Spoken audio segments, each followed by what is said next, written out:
Mis hermanos, vamos a preparar nuestra mente, nuestro corazón y nuestro oído atento a la palabra de Dios en esta mañana con nuestro hermano pastor. Hermano, pase usted.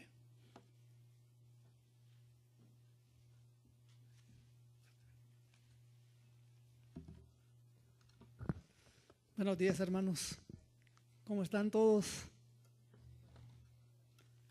¿Estamos bendecidos? Tenemos un rico clima allá afuera, ¿verdad?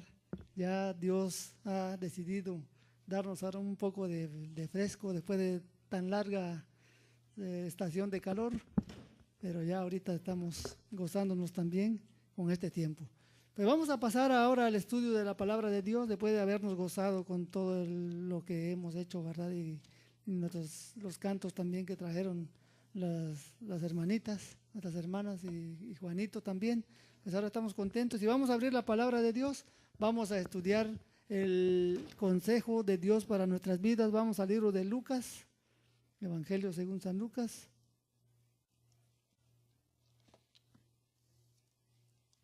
Capítulo 3.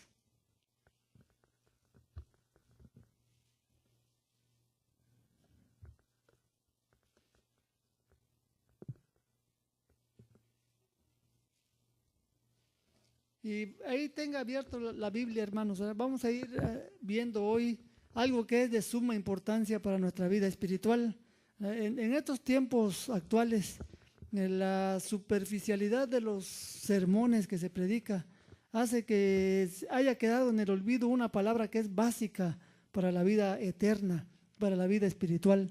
Esta palabra que es totalmente importante y fundamental en la Biblia es la palabra arrepentimiento. A partir de esa palabra es que se viene desarrollando la vida espiritual, viene la salvación, pero con los mensajes que escuchamos el día de hoy, en donde todo es basado en que Dios quiere tu éxito, Dios quiere tu prosperidad, Dios quiere sanarte, Dios quiere todo hacia el materialismo. El mensaje bíblico sobre el arrepentimiento ha quedado olvidado o ha quedado relegado en un rincón por ahí, cuando es verdaderamente por donde empieza el camino de la salvación, donde empieza la fe, donde empieza la vida eterna. ¿Por qué? Porque ese fue el énfasis de Juan el Bautista, fue el énfasis del Señor Jesucristo también cuando vino en su ministerio. Todo el énfasis de ello fue arrepentíos y convertíos, porque el reino de los cielos se ha acercado. Ahora nosotros vamos a ver el día de hoy qué significa eso de arrepentidos o qué significa el arrepentimiento, ¿verdad? Porque vamos a ver también que el mundo tiene su faceta de arrepentimiento, en que vamos a analizar realmente lo que la Biblia dice sobre el arrepentimiento para que nosotros podamos ver si ya andamos en ese camino o realmente todavía no andamos y necesitamos andar en él. Ahora vamos a ir viendo aquí en el Evangelio según San Lucas, capítulo 3. Le voy a dar lectura aquí a partir del versículo 2 hasta el versículo 10, y ahí nos vamos a parar un poquito. Dice: y siendo sumos sacerdotes Anás y Caifás, vino palabra de Dios a Juan, hijo de Zacarías, en el desierto. Y él fue por toda la región contigua al Jordán, predicando el bautismo del arrepentimiento para perdón de pecados, como está escrito en el libro de las palabras del profeta Isaías, que dice: voz del que clama en el desierto, preparad el camino del Señor, enderezad sus sendas, todo valle se rellenará y se bajará todo monte y collado, los caminos torcidos serán enderezados y los caminos ásperos allanados, y verá toda carne la salvación de Dios. Y decía a las multitudes que salían para ser bautizadas por él: oh generación de víboras, ¿quién os enseñó a huir de la ira venidera? Haced pues frutos dignos de arrepentimiento, y no comencéis a decir dentro de vosotros mismos: tenemos a Abraham por padre, porque os digo que Dios puede levantar hijos a Abraham aún de estas piedras. Y ya también el hacha está puesta a la raíz de los árboles. Por tanto, todo árbol que no da buen fruto se corta y se echa en el fuego. Y la gente le preguntaba diciendo: entonces, ¿qué haremos? Y ahí vamos a parar un momentito. Arrepentimiento es una palabra que básicamente significa cambio de mente, cambio de mentalidad, cambio de manera de pensar. Básicamente en su definición significa eso. Bíblicamente significa eso, pero proyectándolo en el mensaje bíblico significa un cambio de mente que produce un cambio de vida. Y si nos damos cuenta ahorita de lo que acabamos de ver, este fue el principio del mensaje de Juan el Bautista, como también del Señor Jesucristo. Arrepentíos y convertíos, porque el reino de los cielos se ha acercado. Ahora, básicamente, ¿por qué tenemos que arrepentirnos? ¿O por qué hay la necesidad de arrepentimiento? Por el asunto del pecado. Usted sabe que el pecado, al penetrar a la raza humana, afectó todo nuestro ser. Cuando hablo de todo nuestro ser, hablo de que afectó nuestra voluntad, afectó nuestro entendimiento, y al afectar nuestra voluntad y entendimiento, afectó nuestra conducta. Ya hemos visto que el cuerpo que fue diseñado para el servicio de Dios se volvió instrumento de iniquidad. Lo utilizábamos, o cuando estamos sin Cristo lo utilizamos para las obras del mal. Mira, todos los miembros que tenemos nosotros en el cuerpo pues son utilizados para eso como consecuencia del dominio del pecado que está en nosotros. Pero realmente el cuerpo es el instrumento. El problema central está en nuestra fuente que tenemos interna, la que determina nuestra conducta. Por eso es que el Señor Jesucristo, cuando viene aquí a la tierra, aunque vino haciendo sanidades, vino haciendo grandes prodigios, su meta principal o su objetivo principal fue el acabar con el hombre de pecado o con el ser interno pecaminoso que controla nuestras emociones y nuestro cuerpo. ¿Por qué? Porque esa es la fuente. Lo demás que vemos nosotros, como actuamos o las cosas malas que hacemos, eso solamente son los síntomas o las manifestaciones de lo que realmente está mal dentro de nosotros, ¿verdad? Entonces, cuando el Señor Jesucristo empieza a predicar, lo primero que dice es: arrepiéntanse, arrepiéntanse. ¿Qué quiere decir? Cambien de pensamiento, renueven su pensamiento. ¿Y por medio de qué? Por la palabra de Dios. Nosotros hemos visto que el arrepentimiento es básicamente el principio de la fe. Y la fe, en la escuela dominical estábamos viendo un poquito acerca de esto. La fe no es lo que la gente comúnmente piensa, que dice: pues yo creo que Dios es poderoso para sanarme, o yo creo que Dios me va a dar la capacidad de sacarme el premio mayor, o yo creo que Dios me va a dar un carro nuevo, o yo creo que Dios me va a dar una casa nueva. Eso es lo que normalmente piensa la gente que es fe. Y si yo me pongo en mi mente y pienso y creo, Dios va a hacer lo que yo creo. Dígame si no es eso lo que realmente a veces pensamos que es la fe. Pero la fe no tiene nada que ver con eso. La fe tiene que definirse de acuerdo a la Escritura. En la mañana veíamos que la fe, dice Hebreos 11:1, es la certeza de lo que se espera. Y cuando hablábamos de certeza de lo que se espera, la palabra certeza viene también de un significado que significa soporte. Que significa realmente, la fe es la que tiene su soporte en la palabra de Dios para esperar lo que Dios ha revelado. Eso es lo que realmente significa. Y después dice, es la convicción de lo que no se ve. De ahí la palabra convicción significa la prueba o la demostración de que realmente creo yo, esperando lo que no se ve, es que vivo de acuerdo a la palabra de Dios. No tiene nada que ver entonces con aquellos sentimientos que son más allá de la palabra de Dios y que se vuelven realmente esotéricos. Pensar, no, pues yo creo que si pienso que positivamente me voy a traer la bendición a mi vida. O si pienso, lo declaro de una manera positiva, todo va a venir para mí lo bueno. Como han salido muchos libros el día de hoy. Pero la fe no tiene nada que ver con eso. La fe tiene que ver con que descansar nuestra vida en lo que Dios ha declarado. Esa es fe. Y el principio de la fe es el arrepentimiento. ¿Por qué? Porque a partir del arrepentimiento es que vamos a tener una renovación de mente. Vamos a tener entonces que renovar nuestra mente o quitar nuestros pensamientos que están vanos, son vanos, y empezar a renovarlo con la palabra de Dios. Es decir, empezamos a pensar de Dios primeramente de diferente manera. El apóstol Pablo decía que el hombre sin Dios o el hombre que no teme a Dios tiene pensamientos entenebrecidos, ajenos de la vida de Dios. Es decir, no le interesa nada de lo de Dios. Le interesa solamente sus asuntos, quiere prosperar en la vida, quiere obtener las cosas materiales que pueda, quiere satisfacer sus deseos pecaminosos, quiere vivir conforme a sus pensamientos totalmente contrarios a la palabra de Dios. Eso significa ser ajeno de la vida de Dios. No participa de la vida espiritual, que es la que empuja al hombre a arrepentirse y aparte lo empuja a estar en la senda de la santidad, que es la vida de Dios. Eso es realmente lo que significa. Por eso el principio del mensaje del Señor fue: arrepentíos, arrepentíos. Juan el Bautista, que era el que iba a preparar el camino para la venida del Señor Jesucristo, dijo también: arrepentíos. Ahora, cuando hablamos del arrepentimiento como cambio de mente, tenemos todavía que enfatizarlo un poquito más, porque el arrepentimiento tiene que abarcar el correcto, el genuino, el bíblico. Va a abarcar 3 áreas de nuestra vida que son las focales para nosotros, para indicarnos que realmente tenemos la vida eterna.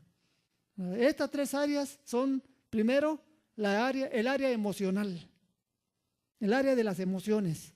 ¿Qué es lo que produce el arrepentimiento? Produce dolor, produce pena. ¿Dolor por qué? Porque empezamos a ser conscientes de que hemos ofendido a un Dios santo, que de acuerdo a la santidad de Dios, cuando antes teníamos el pensamiento ajeno de la vida de Dios, ahora nuestro pensamiento empieza a enfocarse en Dios y nos damos cuenta de la enorme diferencia que hay entre Dios y nosotros, y nos empieza a doler el pecar contra Dios. Ese es el primer área que el arrepentimiento toca, el área de las emociones, pero no se puede quedar allá. Hay gente que solamente llega hasta allá, y cuando oye un mensaje, oye algo de la Escritura que toca su pecado, le duele, llora, pero hasta ahí queda.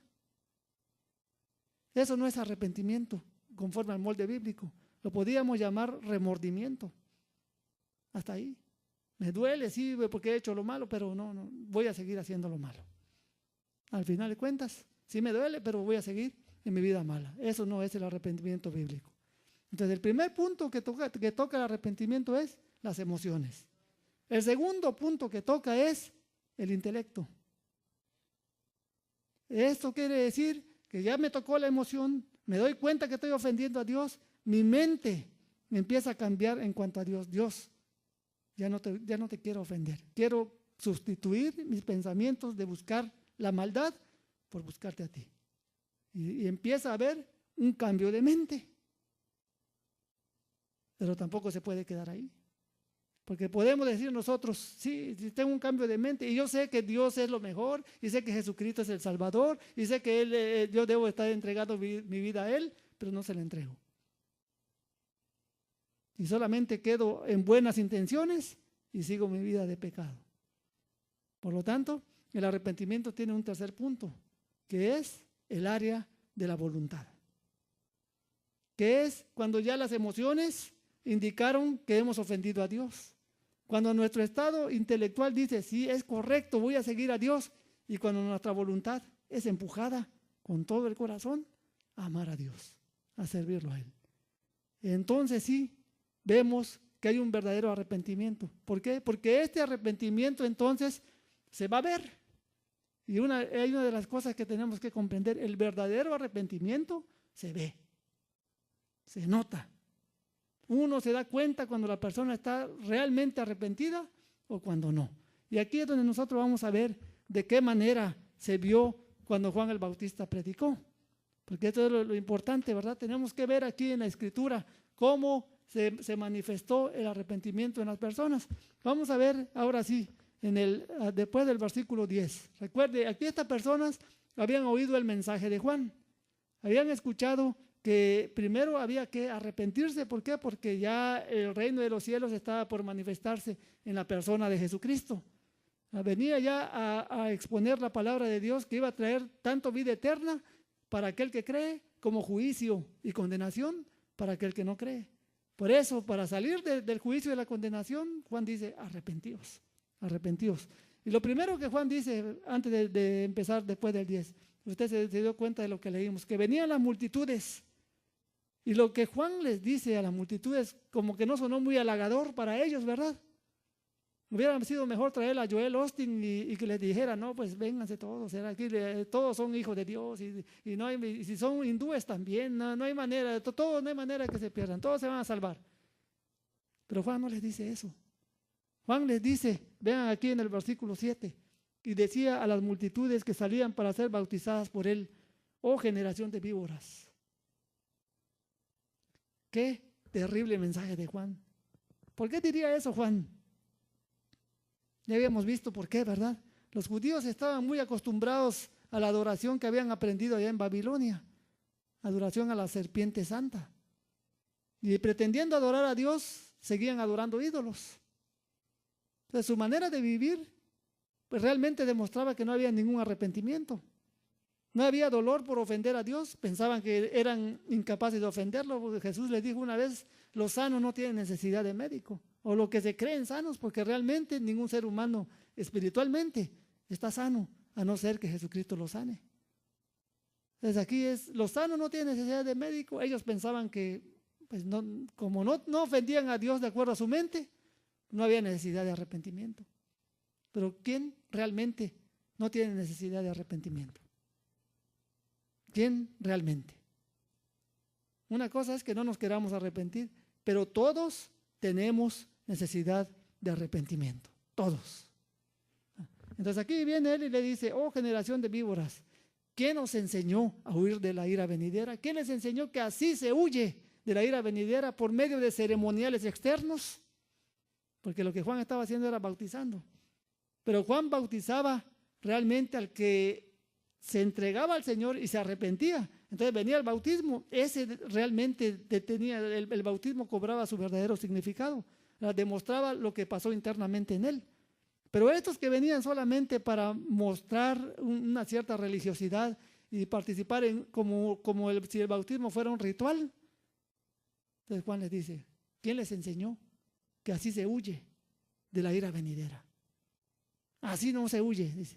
No por rituales o por apariencias. ¿Qué es lo que hay que hacer? Dice Juan en el 8.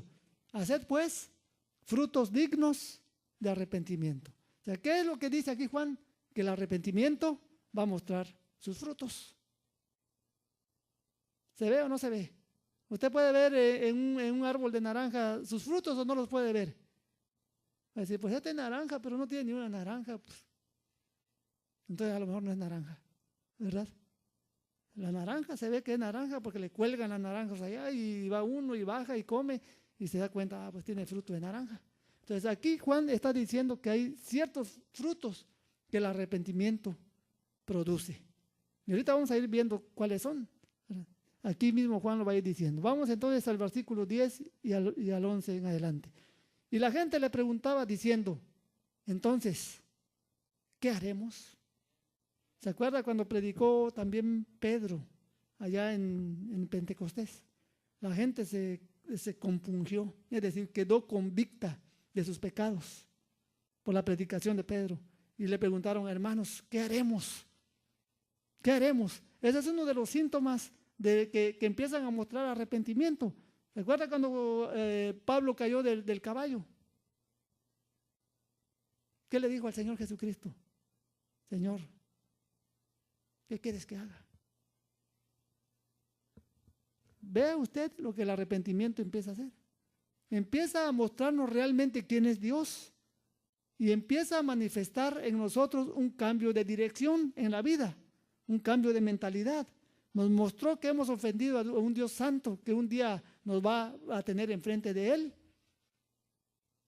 Y ahora nuestra mente empieza a decir, sí, voy a servirlo a Él, y nuestra voluntad es empujada para amar a Dios con todo nuestro corazón, nuestra alma, nuestra mente y nuestras fuerzas. Recuerde usted que Dios no pide menos que eso.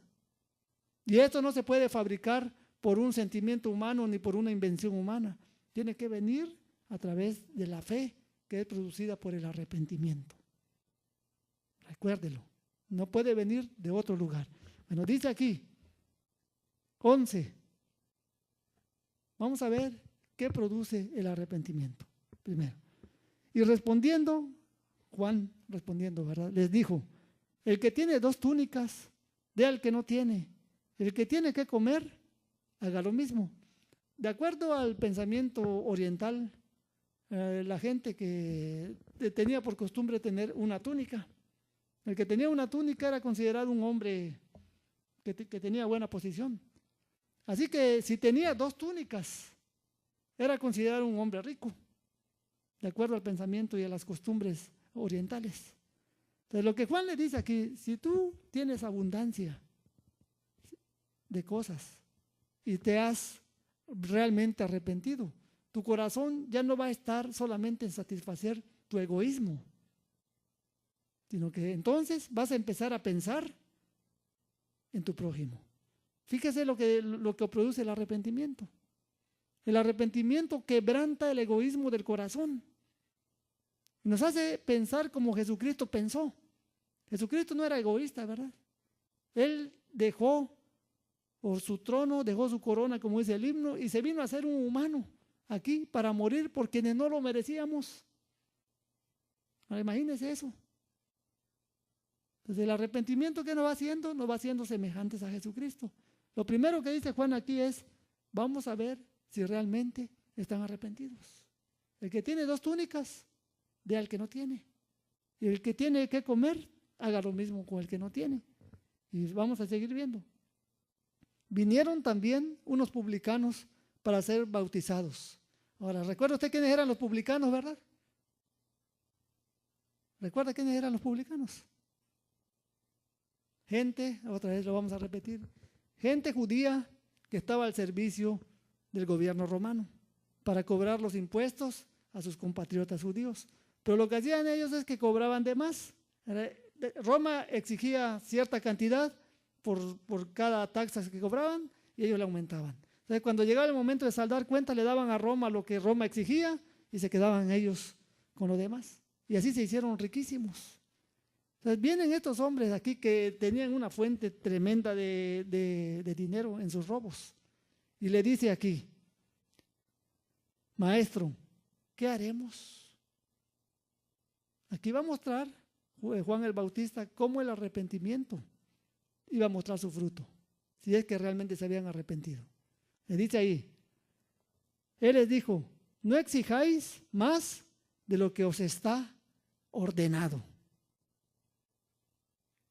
Oigan lo que dice ahí, no exijáis más de lo que les está ordenado. En el 14 dice, también le preguntaron unos soldados diciendo, ¿y nosotros qué haremos? Y les dijo, no hagáis extorsión a nadie, ni calumniéis, y contentaos con vuestro salario. Ahora, los soldados eran famosos por hacer extorsión y por calumniar. Por eso Juan les dice aquí a ellos, bueno, si ustedes realmente están arrepentidos y van a mostrar un cambio de vida, pues ya no hagan extorsión a nadie, ni calumniéis, y conténtense con vuestro salario. Ahora, ¿se podía ver eso, hermanos, en el cambio de vida de la persona? Bueno, ahora sí, vamos a entrar en el tema de nosotros mismos, aquí. ¿Nosotros estamos arrepentidos o no? Con el arrepentimiento de Dios. El arrepentimiento de Dios se va a ver si estamos poniendo la palabra de Dios en práctica en nuestras vidas. Ahora, déjenme decirle este punto. Si no hay arrepentimiento en nosotros, no tenemos la capacidad para poner la palabra de Dios en práctica. Porque recuerde usted que a la voluntad nuestra, Dios la tiene que empujar para vivir una vida de santidad. Si realmente no hemos recibido de Dios la vida eterna, el arrepentimiento que da vida, no hay quien empuje nuestra voluntad para hacer las obras de Dios. Sí vamos a poder entender que debemos hacer las obras de Dios. Vamos a poder entender que la palabra de Dios es lo mejor, pero la voluntad siempre va a flaquear hacia el pecado. Todo el tiempo va a ir hacia el pecado. Entonces, ¿qué es lo que tenemos que analizar en nuestras vidas? Si realmente tenemos el arrepentimiento que nos da la vida, que es la que nos va a empujar a amar a Dios y obedecerlo. Eso es lo que Juan les estaba diciendo aquí. Por eso cuando vinieron a preguntarles, tocó puntos medulares, que eran su forma de vida de estos hombres a los cuales les estaba hablando. Y si realmente están arrepentidos, entonces van a abandonar estos pecados. Por ejemplo, los soldados van a abandonar sus extorsiones y van a dejar de calumniar. Si realmente la vida de Dios está en vosotros. Ahora imagínense lo que realmente significa el arrepentimiento. Es una obra de Dios que empieza a transformar nuestra mente, nuestra voluntad para servir a Dios, para amar a Dios, para poner la fe en la palabra de Dios y vivir conforme a ella. Eso es lo que significa el verdadero arrepentimiento. Y eso, recuérdelo usted, no es solamente una vez en la vida. Es algo que a medida que usted va creciendo en la vida cristiana, se va volviendo, se va perfeccionando, se va haciendo cada día más grande. Cuando usted va obedeciendo más a Dios, cuando peca, pues más le va a doler. Porque su afán ahora es obedecer a Dios. Por eso es que en el desarrollo cristiano se va dando a la par. Mientras más ama a Dios y más lo obedece, menos va a pecar, porque cada vez que peque, más le va a doler. Es así de sencillo, ¿verdad? Más le va a doler haber ofendido a un Dios santo. El problema, hermanos, recuerde esto, las malas predicaciones hacen que nuestra mente se adormezca. Y pensemos que no tenemos necesidad de arrepentirnos. Y pensemos que el arrepentimiento es algo pasado de moda. Pensemos que Dios no quiere o no tiene su punto central en el arrepentimiento, cuando es ahí donde empieza la vida eterna. En el arrepentimiento para fe, para entonces vivir una vida de obediencia a Dios. Va a tocar los 3 puntos, recuérdelo, el punto emocional, el punto mental o intelectual y el punto de la voluntad. Esa es la verdadera fe que nos va a llevar a la vida eterna. Entonces, cuando nosotros vemos aquí que ese arrepentimiento es el que Dios quiere, y vamos a verlo en Hechos, usted abra su Biblia en Hechos, capítulo 17.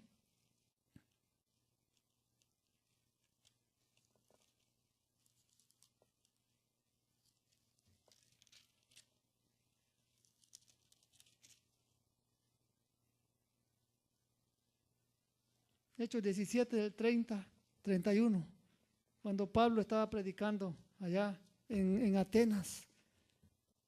Y parte medular de su predicación fue esta. Le voy a dar lectura. Hechos 17, versículos 30 y 31. ¿Ya lo tienen? Muy bien, dice así.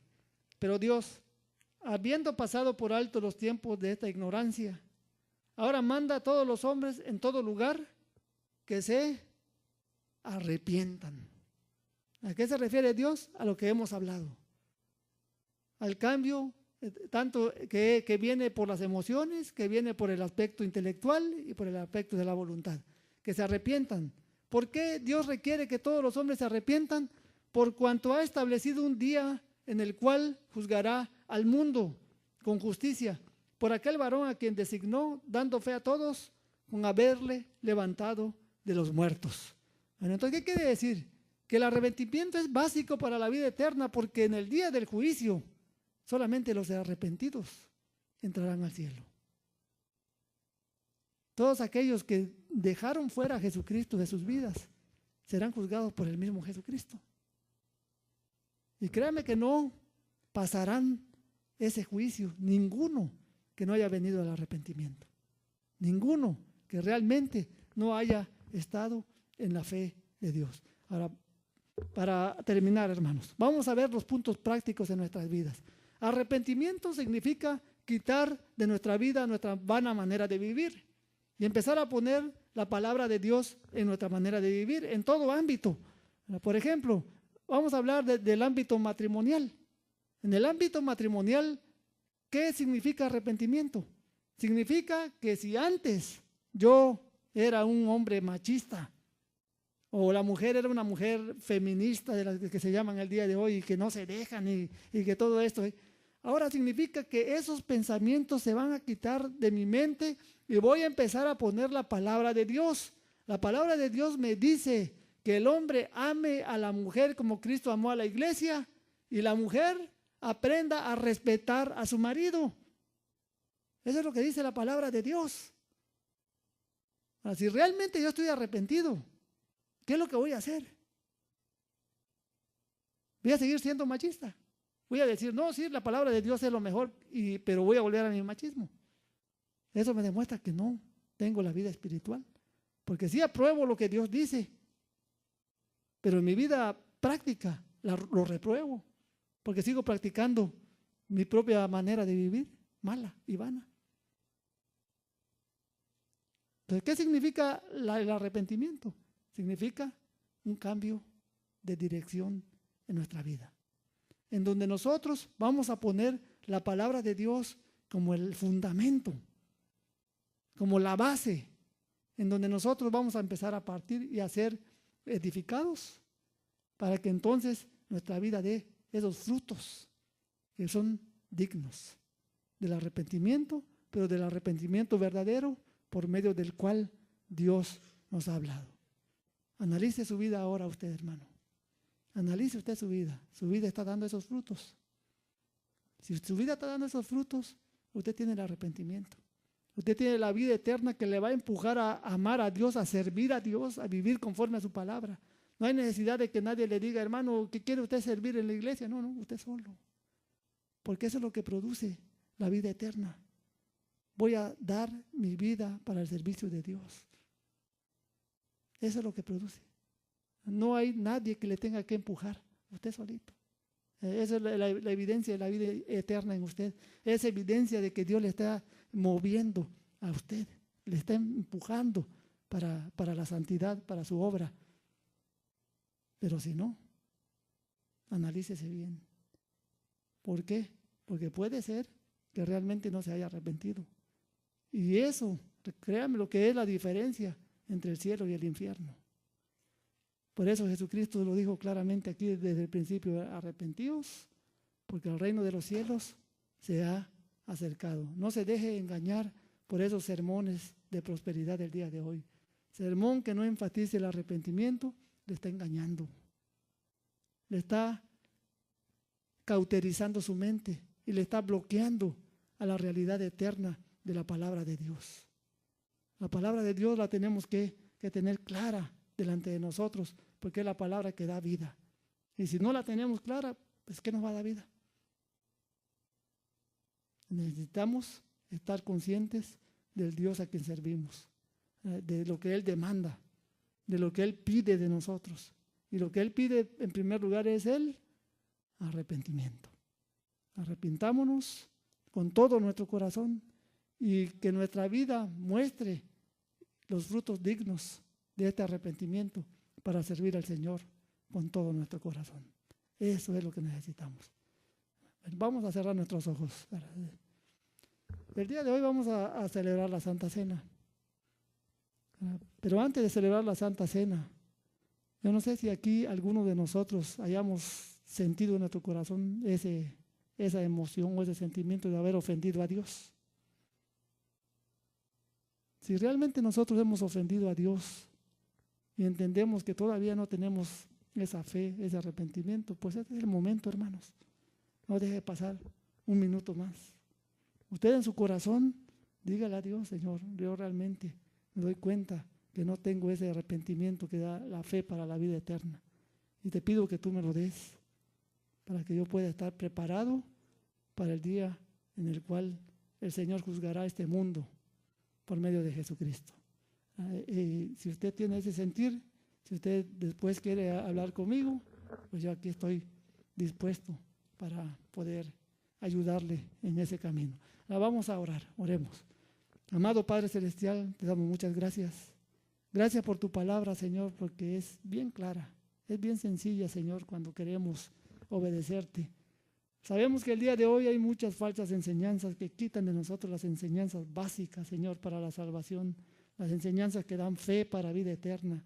Ahora, como esa enseñanza de salud, de sanidad, de prosperidad, de decláralo, de decrétalo, y todas esas cosas, en realidad nos alejan de ti en lugar de acercarnos, Señor. No nos pueden acercar porque dejan de lado lo fundamental que es la fe, el arrepentimiento, el oír con fe, el vivir frutos dignos de arrepentimiento. Todo eso que tú demandas no lo dicen, Señor, lo encubren de las mentes y por lo tanto esa doctrina causa muerte espiritual. Yo te pido ahora, Señor, que lo que hemos hablado caiga en nuestros corazones y que nos vaya convenciendo cada día de que necesitamos ese arrepentimiento. Y no solamente una vez en nuestra vida, sino cada vez, Señor, que te ofendemos. Danos la gracia de experimentar el dolor de ofenderte cuando pecamos. Danos la gracia, Señor, de ir transformando nuestro entendimiento por medio de tu palabra, como vimos en Romanos 12, la semana pasada. Y danos la gracia también, Señor, de que nuestra voluntad se dedique a servirte y amarte con todo lo que somos. Gracias por mis hermanos. Te pido tu bendición sobre nosotros en el nombre de nuestro Señor Jesucristo. Amén. Vamos ahora a pasar a celebrar la Santa Cena, hermanos. Le voy a pedir a mi hermano Noriega y a mi hermano Cantú si nos ayuda a repartir los elementos de la Santa Cena. Y le voy a pedir a los hermanos que vayan a participar que se pongan en pie.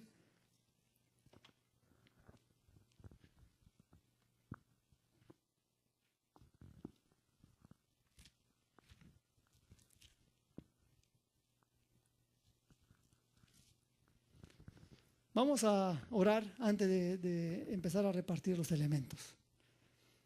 Padre Celestial, te damos muchas gracias. Ahora vamos a participar una vez más de la Cena del Señor, recordando y anunciando la muerte de nuestro Señor, porque allí, Señor, es donde Él cargó con nuestros pecados. Ahí es donde llevó la culpa de cada uno de nosotros, llevando lo que nosotros merecíamos llevar, Señor, el castigo por esos pecados. Por eso te damos gracias y amamos a Jesucristo infinitamente por la obra que Él ha hecho. Y queremos también ahora participar con limpia conciencia. Queremos participar, Señor, dignamente de esto que tú nos has instituido, que es la Cena del Señor, así anunciando a Jesucristo como el centro de todo, Señor. Ahora, Padre, te pido tu bendición sobre cada uno de nosotros y que podamos, Señor, ser fortalecidos cada día en el poder de tu bendito Espíritu. En el nombre de nuestro Señor Jesús te lo pido. Amén.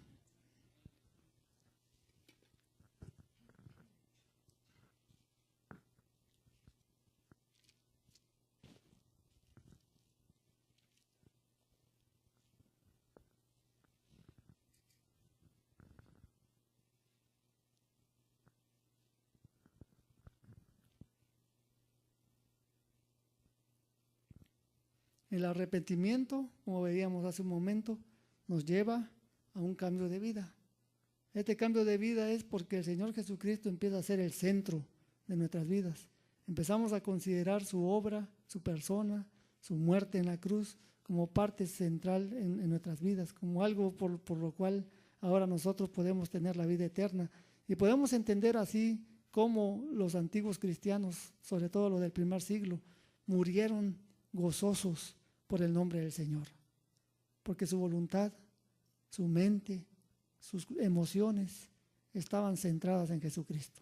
Jesucristo era el centro de ellos, y cuando hubo que dar su vida por el testimonio de Jesús y por fidelidad a Él, no dudaron. Al contrario, murieron con alegría, murieron con felicidad, cantando himnos ahí, recibiendo el poder del Espíritu Santo en ese momento para darle la gloria al Señor.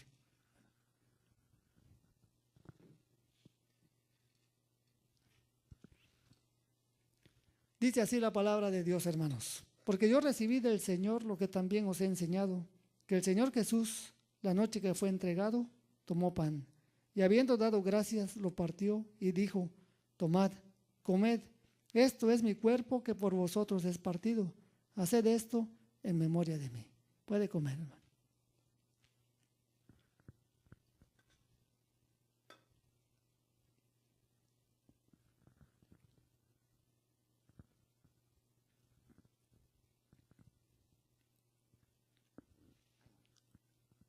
Hablando de los primeros cristianos, hermanos, y el efecto que Jesucristo tenía en sus vidas. Hay un testimonio de cuando Nerón, el emperador romano, estaba loco, ¿verdad? Él agarraba a los cristianos, los empalaba, les prendía con fuego y alumbraba sus jardines, así. Pero cuando lo que más lo dejaba loco era que no podía entender por qué morían cantando. ¿Por qué morían alabando al Señor? No lo puedo entender. Dice, ¿por qué estos no lloran, no se quejan? ¿Por qué mueren cantando? ¿Por qué, hermanos? Porque lo que hemos dicho, Jesucristo era el centro de sus vidas. La palabra de Dios estaba en abundancia en ellos. Y cuando llegó este momento, recibieron de Dios el poder sobrenatural para pasar con gozo por este medio. Y fueron los llamados mártires del Evangelio, aquellos que dieron testimonio de que agradaron a Dios porque sus vidas lo demostró. Mostraron el fruto, aún en los momentos más difíciles, en los últimos momentos, mostraron que Cristo vivía en ellos. Dice así la palabra de Dios, hermanos. Asimismo tomó también la copa después de haber cenado, diciendo: esta copa es el nuevo pacto en mi sangre.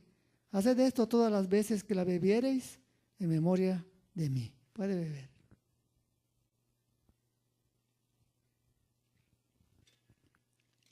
Así pues, todas las veces que comiereis este pan y bebiereis esta copa, la muerte del Señor anunciáis hasta que Él venga. Oremos. Padre Celestial, una vez más te damos gracias. Cómo te amamos, Señor. Cómo sentimos en nuestro corazón el agradecimiento eterno hacia ti por todo, Señor, lo que has hecho. Y queremos pedirte que alistes nuestras vidas, Señor. Que nos des esa gracia de poder perseverar amándote, fundamentándonos y fortaleciéndonos en tu palabra, Señor, para que cuando tú vengas podamos ser hallados aprobados, podamos ser hallados, Señor, fieles a ti. Así queremos vivir. Recordamos a los mártires de los primeros siglos, Señor, cómo te amaban, cómo morían por ti gozosos. Y queremos vivir una vida así, Señor, una vida que pueda darte honra y gloria y que pueda manifestar en nosotros los frutos dignos del arrepentimiento del cual hemos estudiado el día de hoy. Yo te pido, Señor, que abra nuestro entendimiento espiritual, que nuestros sentidos espirituales se vayan desarrollando de manera que podamos discernir entre el bien y el mal y siempre seguir lo bueno. Que podamos, Señor, llevar a nuestras manos, nuestros ojos, nuestra mente, nuestra boca, todos nuestros miembros, para presentarlos como instrumentos de justicia para tu servicio y podamos servirte en tu obra con toda fidelidad y dedicación. Te damos la honra, Señor, y te pedimos que nos dirijas, que nos despidas en paz ahora, Señor, que bendigas a cada uno de mis hermanos y que juntos podamos seguir creciendo en tu conocimiento hasta que Jesucristo venga. En el nombre del Señor Jesús te lo pedimos. Amén. Dios nos bendiga, hermanos. Pueden saludarse unos a otros y recuerde, hoy a las 5 de la tarde tenemos nuestro culto.